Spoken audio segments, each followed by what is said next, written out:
And hey there team, so this is a substantially shorter battle than the last one. I just finished recording that right there. So this is just a little 2v2 that we did on the Shire map. So I'm playing Scarlin again, and this was played this last night, so about 2 weeks after playing the last battle, and want to run through a few of the big changes to my army. Well, a few of the little changes, I guess. Still, Minotaur Roman Guardians with their armour. 2 Miniscarithlin Sharpshooters. Now, instead of giving them a melee upgrade, I didn't do that this time around. Freed up 50 Florence. Every little helps.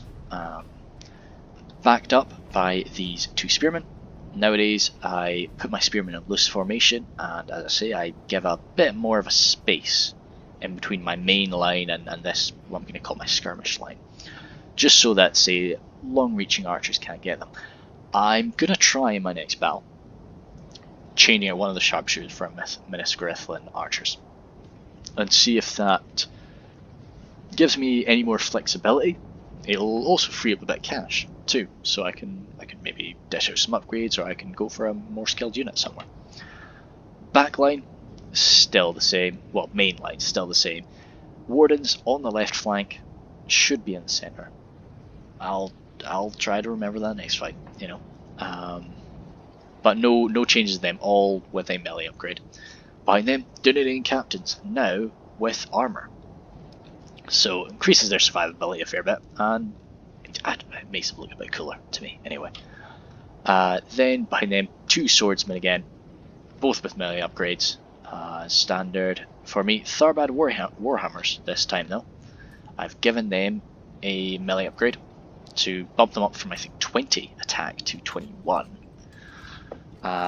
Perhaps unnecessary, but I like them.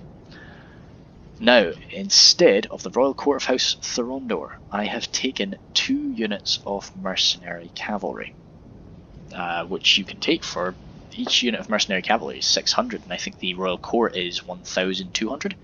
So I've also dished out a melee upgrade for them, bumps their attack up to 6, and then in addition to that, their bonus against cavalry. So I've addressed in a few games, I've got a really bad habit of sending my lancers, usually the unfortunate riders of Tharbad, get thrown into a fight that they really don't have any need to be in, any purpose being there, and they just get devoured in melee. So I've changed them out, and these 2 units of mercenary cavalry are there for that, which allows me to micro the heck out of this 1 unit of Tharbad riders, and it also stops me being dumb and wasting their lives left and right. That leaves me with a pretty unsure situation of where to put my general, so I've shoved him in with the Hearthguards of Amon Sul, which I'm actually kind of happy with, because that keeps him in the fight. It keeps him near the troops, where 1, he's pretty safe, and 2, he's providing his Inspire bonus to those around him. And also, the Hearthguard are all spears and melee, so you know, I feel comfortable having him there. So that's my army again. Normally I'm a pretty numbers heavy guy, but just it's not the way I like to play Cardinal. I like to play Cardinal pretty elite. I've got my ally here, is my good friend Holyfluff. So Fluff has played this game. He's played this game a bit in the past, but this was his. We did 2 practice 1v1s against each other, and then we jumped into this. He's not really played the game in about 6 to 8 months now, so he was pretty fresh. But we'll chat about that at the time. We've got the Earls of Dale here on the right, and then 2 units of Dale Cav. So in addition to my Cav, we've got quite a lot of numbers on the field. He likes civilians on the field, which will show that. I'm not a fan myself, but I can't argue with results. Up front, he's got 2 units of Dale Marksmen and a unit of Bardian Marksmen, backed up by Lake Town Pikes there. Quite a lot of Lake Town Pikes, 1, 2, 3, 4. And each Lake Town pike is matched with a Lake Town infantryman. So, you know, again, 1, 2, 3, 4, another unit of civilians there, watching over the Dalian Royal Guard. And in the back there we've got the Sword Masters of Karnan. So really numbers heavy to make up for my lack of numbers. Our opponents here are the Orcs of the Misty Mountain and Isengard. Rules here were 1 artillery piece per team. Neither Fluff or I have any real desire in taking artillery. We don't enjoy using it. So, but we saw Isengard. He's bringing an Isengard ballista without a doubt. So we thought, right, we're gonna bully Orcs of the Misty Mountain, and we're gonna hope that Isengard deploys all the way down there. If Isengard doesn't, if Isengard deploys right in front of me, then I'll be able to move on forward and engage him, try to shoot down his ballista crew, or maybe reach around behind them and grab them with my cav. All in all, I could do something with them. But as I say, in a perfect world, Isengard's going to deploy all the way over there, and we're going to face the Orcs of Misty Mountain right here. So I'll go back up into normal speed, and so I deploy right there, and Fluff decides it's best for him to deploy just about here, so that I'll run up and take the Orcs from this side, and he'll deploy around here and loop around and then crush their flank. So Fluff spotted this, which are some nice stakes that our enemy's putting in the ground, which signals, hey, here's where I'm deploying. So we were chuffed with that, and we knew that our plan was going to go pretty well. We still didn't know where Isengard was. So we were,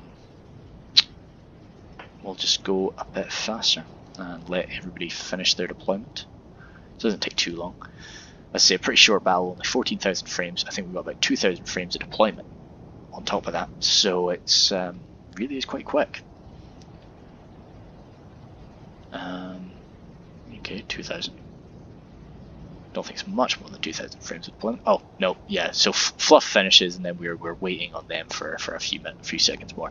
I deploy pretty quick, which is often a downfall. Maybe I should think about my deployments a little bit more. But hey, it's just what I like to do. I like to just get my men down quickly, and don't want anybody waiting up on me.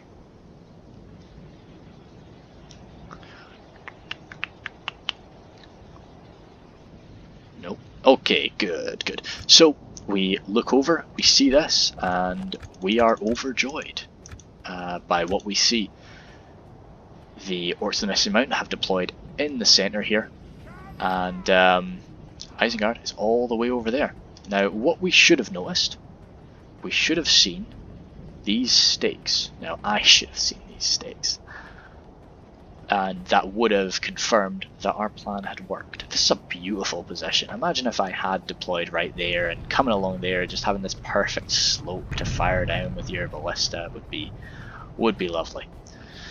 But he is denied that, as both Fluff and I move to bully his friend. I should probably actually give a quick rundown of their armies, which I'll do that right now. So, Orcs of the Misty Mountain are being played by Warrenhub. Warrenhub? Yeah. I've never played against him before, so I was unsure what I was going to be facing. He's got 2 of these heavy goblin archers up front, backed up by a unit of White Uruk fearmongers. Behind them, some spread out heavy goblin infantry, and then heavy goblin spears. 4 of them there. 3, yeah. 2 Ward Rider units, which he is in no... he's quite a hurry to throw them out. Some Black Uruks off the mountain. 2 of them. I often overlook the quality of these guys. Orcs of the Misty Mountain are my favourite orc faction. I play them a lot in sieges, and whenever I do, I never bring any Black Uruks off the mountain, but everybody I talk to raves about them, says they're great, so I will try to bring a few more. Goblin King bodyguard there at the back, snow trolls, and the cave trolls there. So Balanced, I would say. Yeah, I would say pretty balanced for an army. You're not getting 3 troll units or anything crazy like that. Over here, we've got Isengard, who is moving pretty quick. Up here, Uruk-hai Archie's got 3 of them, and then he's got 2 Uruk-hai crossbows. With his ballista there on top of that, he ranged power off the charts. Champions the White Hand back there, making sure that I don't, rush cav charges ballista.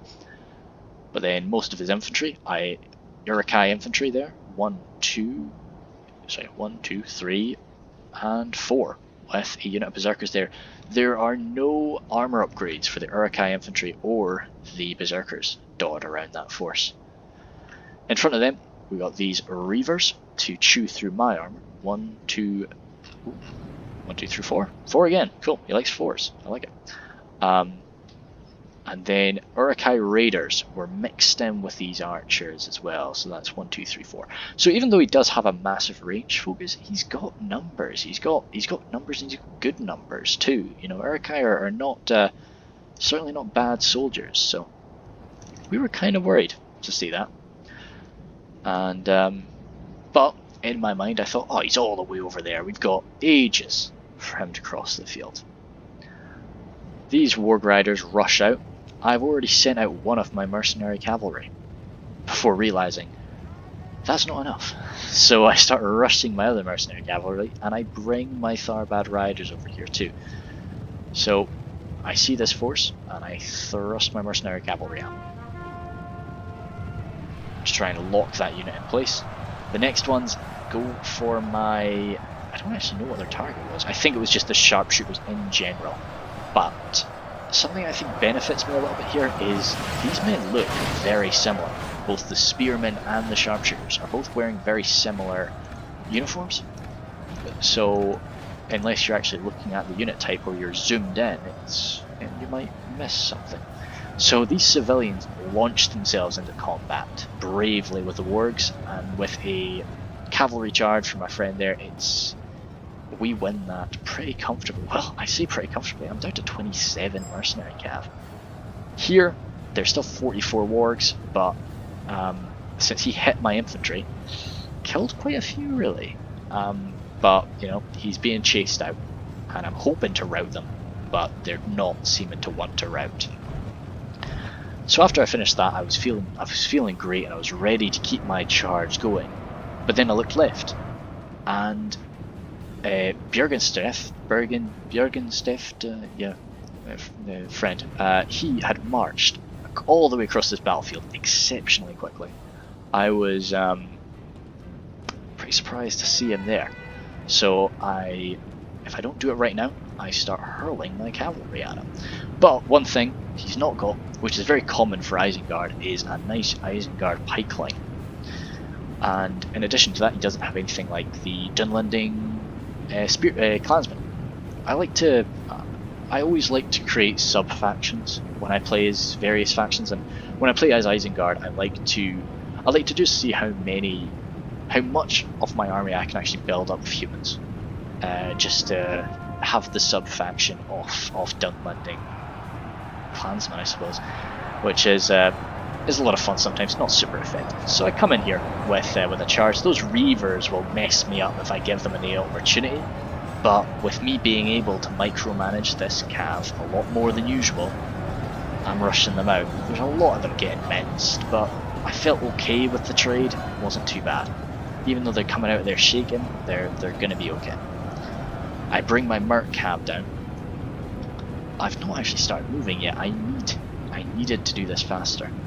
Get my men around, because it was clear at this point that I needed to deal with Isengard. I couldn't charge the goblins, because if I'm fighting gobbles, Isengard's going to come at me.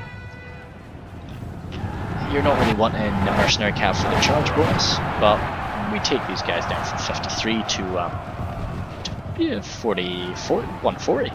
Nice, okay. And with mercenary cav, because of their armor, I'm not as worried about running them out as quickly as I am Tharbad riders. So some benefits I'm taking from this very rapid attack here is he's not been able to do this in any real formation. These mercenary cav, these were the guys that were already pretty badly busted up by the wargs, so they're going to start routing. And to be honest, I don't... These guys are routing too, but one of them comes back. Champions of the White Hand there, they've got a nice charge bonus for wargs. And so I grab, I think, my wardens, and I start to rush them down. Oh, these mercenary cav are not in a great position. Oh, they decide to run back. Downhill charge from Tharbad Warhammers, not Tharbad Warhammers, Tharbad Riders. I'm just wanting to buy myself some time for the Spearmen to get here. Oh, he does have some Dunlending Berserkers though. What is my friend here doing? He is, as I say, he deployed on the flank, so he is wrapping around to come on in the flank there.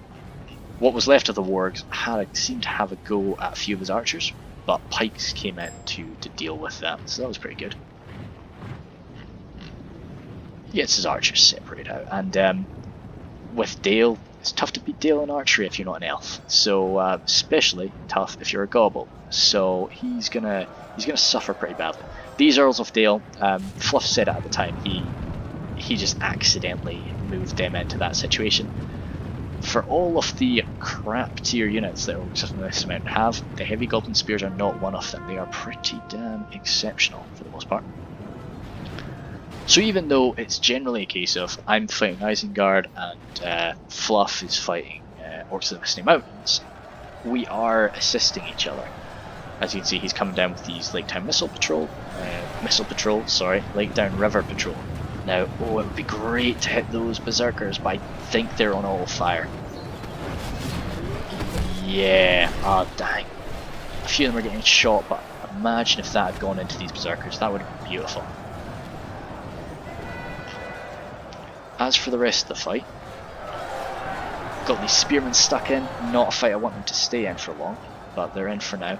And all they're in there for is to hold the enemy back long enough for me to get these pikes down and actually form a proper front line.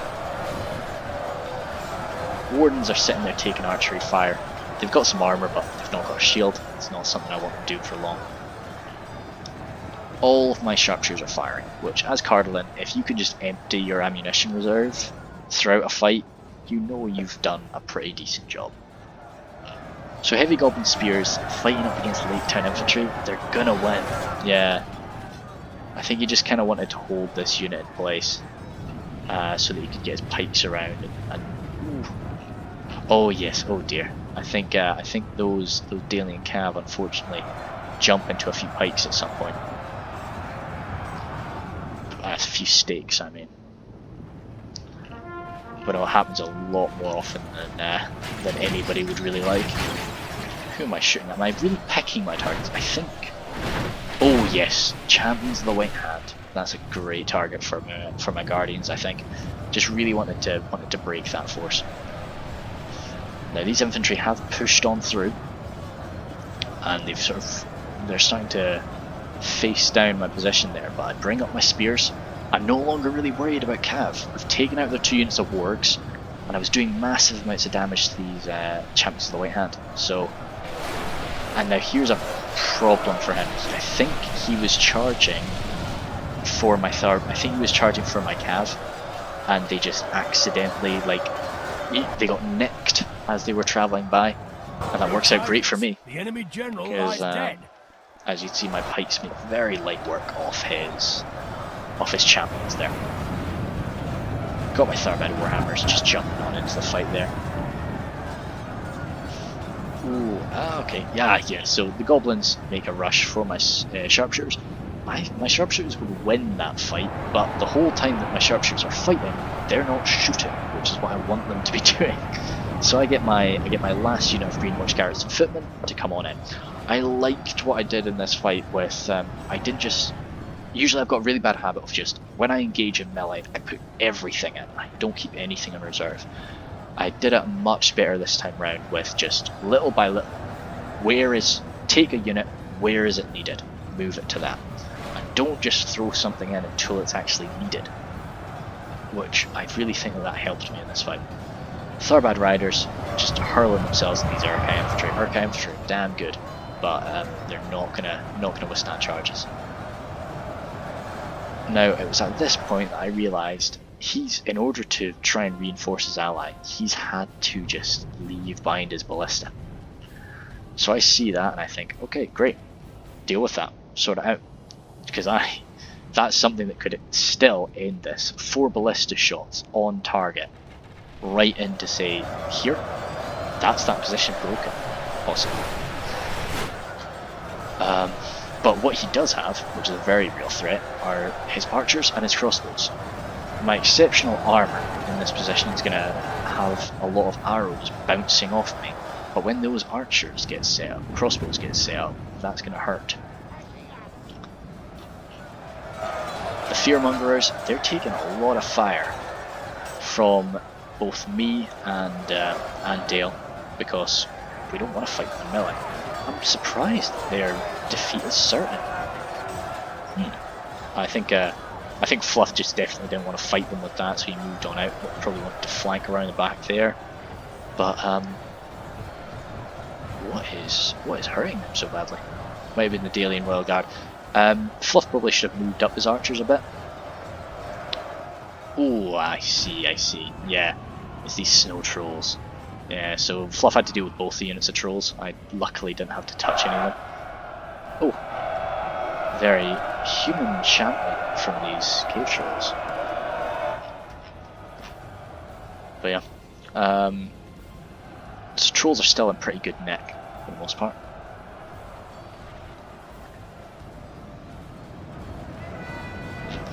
Those crossbows are just in a lovely position. I believe what they're shooting at is my back over here.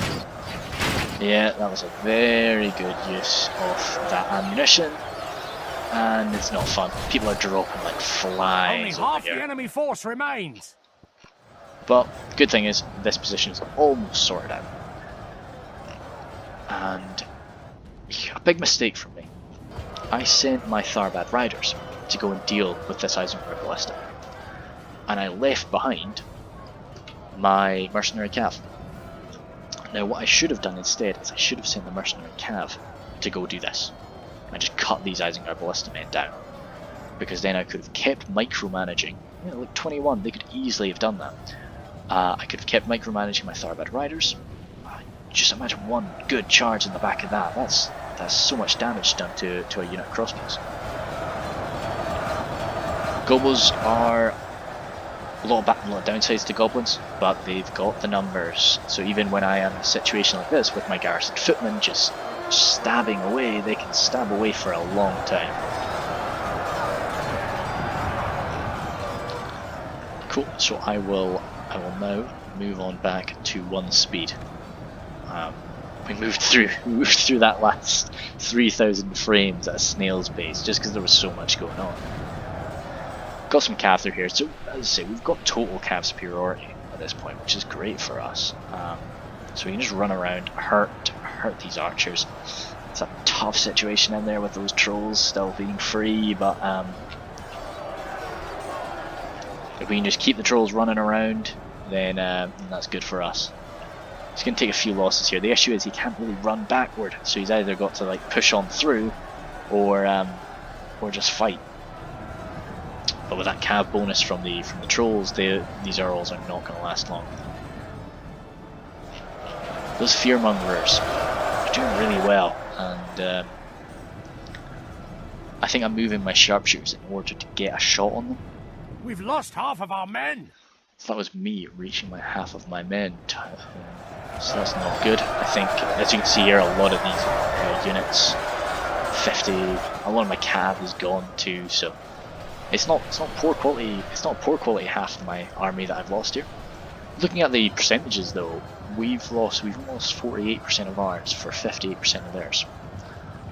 So we were feeling pretty good. Now is when I finally clicked. Bring my mercenary cav around to go and change places with my Tharbad Riders. But I only realised that when there was only 7 blooming ballistamen left. So this was a big waste of time. They were tied up for a good minute. They could have gotten dozens of charges in at that point. Fluff is nice enough to bring that down over here to come tie up these archers, but he takes a good sort of 2 volleys, maybe just one actually, 1 volley from the side before he realizes. Only half the enemy force remains. They're not shaking. Oh damn, they are shaking. Damn, that's not good. That's with the Tharbad Warhammers right next to them too. But these Berserkers are pretty scary, I suppose. But what I wanted to do with this was really just squish the Berserkers into a position, because Warhammers are not built to take on the Berserkers. They're built to take on, you know, heavily armoured units, which, you know, Berserkers are, even when you do give them the double armor upgrade, they're still not too armored. Civilians are doing their part, actually. They're holding this unit in place and allowing a charge to be committed against them. And I'll chat to Fluff about it again, but I think one of these civilians at the end of all this ended up rolling out with 100 kills. I know 100 kills against goblins may not seem great, but for 150 florins of a unit, it is. It really is good. So this unit here is broken. No, they're just shuffling back. I think he's realised that this is not really a fight he can win, so he just pulls them on back a bit. Oh, right, so he's got these bows wedged in amongst each other. Now it's not too bad, it's only really about 6 or 7 guys that were shooting straight up. But it was something. There's still 3 champions of the White Hand left. They are so sturdy. Now I did notice them at this point. I think Fluff mentioned them, and I was like, "Yep, I will have what's left of my mercenary cavalry rush on forward, because now the ballista's sorted out." And I think I also brought the Tharbad Riders around to try and slam them in the back. Isengard, for the most part at this point, has been dealt with. So we're turning our focus back toward the goblins. Goblins who still have the trolls been defeated? I think the trolls were defeated. The trolls threw themselves into a unit of the Masters of Karnan at the end of all of this. Oh, I didn't even see the snow trolls here. Yeah, they've rushed all the way over here, but this is kind of good for us in a way. Like making the snow trolls come all this way out here, but in a fight, no, because those snow trolls are very weak now. We would probably be better to deal with them there. I think having units come all the way out here just means we've got to run them all the way back.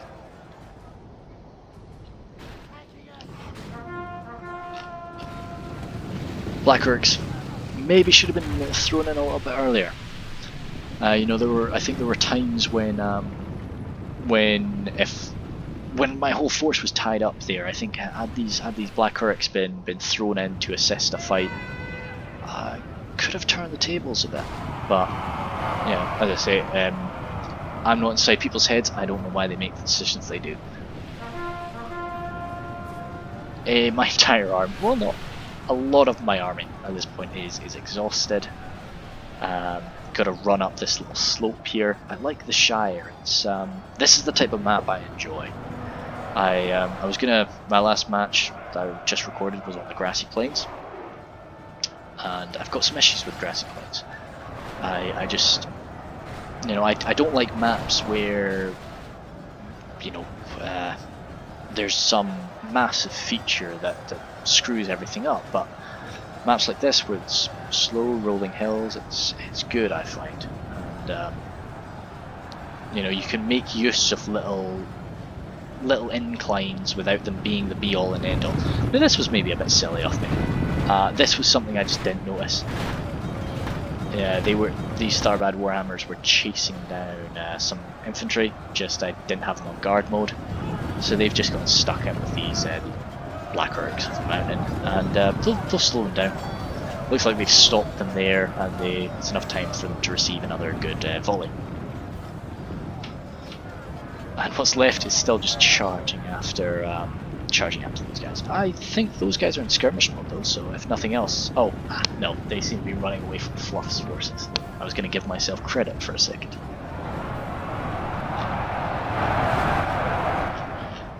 Front lines were all but forgotten in this battle, which was quite interesting. Things really devolved into an absolute massacre. Like, this was a very clear.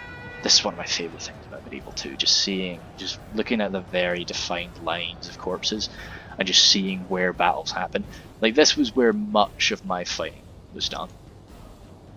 And then all of these were his archer positions. These were unfortunately the brave river patrol that held back the berserkers for long enough for us to do something about them.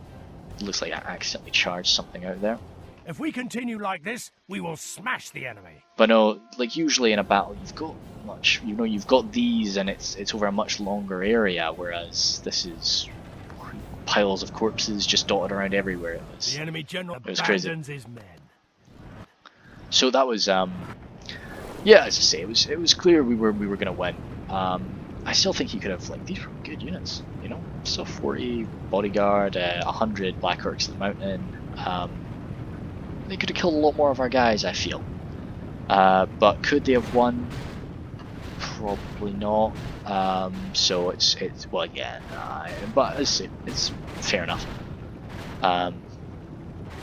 There's still one unit left, which we spent quite a bit of time looking for. I'm just going to jump up the speed. But the battle is very much in our favour. Victory will be ours. I only know this because I recorded this video last night before realizing I had recorded the audio, and it's right here. So it takes me a long time to realize this, but luckily Fluff has these infantry here and he spots them, so he charges them off over. Main thing about this fight, Fluff and I were in a TeamSpeak channel with each other. We were speaking about this all the way through the battle. We were planning our strategy right from the beginning. We had just much better tools at our disposal than these two guys who, you know, maybe never met each other before. So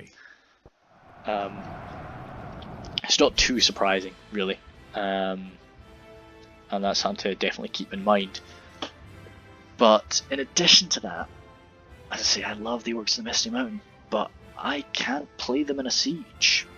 I don't know how to play them in a siege. Now, I think Warren gave it a good go there, and but I still just I'm gonna maybe have a look at some battle reports and see how to do it, because I'd love to use them in a siege, not in a siege, in a field battle, and, you know, not just have them as one of my siege armies.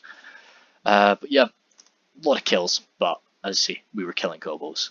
I had a lot less troops than everybody else, but you see Fluff had almost as many soldiers as the goblins, which is, it's cool that you can do that with Dale. I mention that every time I see Dale. It seems everybody goes for like massive amounts of late town infantry. But yeah, I will continue to mention it every time, I'm sure. So we've got the Hearthguard there, 83 kills, no losses. They used up all of their ammunition, could have definitely gotten a lot more kills in melee. I think I used them properly. I'm happy with their performance for sure. They did good. Down below them, the Minotaur Roman Guardians. They actually ran out of ammo by the end of that fight. So I was kind of surprised, but I could have done a lot better at targeting. What I did in that battle was I focused much more on micromanaging my Tharbad Riders rather than micromanaging my crossbows. I sort of left my crossbows to do their own thing in order to really maximize the efficiency of the Tharbad Riders. So it's I'm not too upset about it all, but it's something I need to be able to do both, is the thing. These guys I allowed them to get caught, and that's a bit dumb for me, you know. They should have racked up so many more kills, but they still had lots of ammunition as the game ended. They could have killed more. And I believe the same with the other sharpshooters. They didn't have anywhere near as much ammo, but they had some, and 159 kills. I'm okay with that for the most part. I think killing a lot of goblins is maybe not so great, but it's still something. 173 from the Wardens. They took a lot of crossbow fire, so okay, Yeah. Oh, yeah. All right. Okay. So my garrison footmen always tend to rack up a lot of kills. They lost more than they killed, but you know, a lot of archer fire targeting them down. I'm sure these guys, the second group there with those 164 kills, is much more what I'd like to see. Spearmen did their job for the most part. They would have tried to battle against some wargs, no doubt, and so didn't really rack up as many kills. But okay, no, I need to have spearmen. I need to have 2 spearmen in my army. I think if I had any less than that, I would falter for sure. Miniscarithlin swordsmen did good. Yeah, they spent a lot of time fighting up against Urukai infantry, which are more expensive than they are. But no, I'm happy. I'm happy with that. Dunedain captains, yeah, comfortable. No problem there. The Dunedain captains are largely there for the morale bonus that they give to the troops around them, but they are also required for just racking up kills. They got 2 levels of experience there. That's nice to see. Tharbad Warhammers died to a man, killed heaps of boys. They were being used to kill the berserkers as well for a lot of that, and I was very stupid as I allowed them to charge right into Blackrook's amount. So, you know, could have done more with them, but if my Warhammers are rolling out with 175 kills in every battle, I'm more than happy with that. As I say, micromanaged the heck out of my Tharbad Riders, walked out there with 454 kills. I'm pretty cool with that. Yeah. I think I did good with my riders there. Definitely the screw up with attacking the ballista instead of sending the mercenary cavalry to do it. But you know, 131 from the mercenary cav, so good stuff there. Need to think about how better to deal with the morale on those mercenary cav. Has to be something I can do. So because that's scary. If I end up having like a full unit of mercenary cav route, that's like 600 florins just down the drain. Apart from that, think about an archer unit instead of one of my sharpshooters. But no, cool. Thank you very much.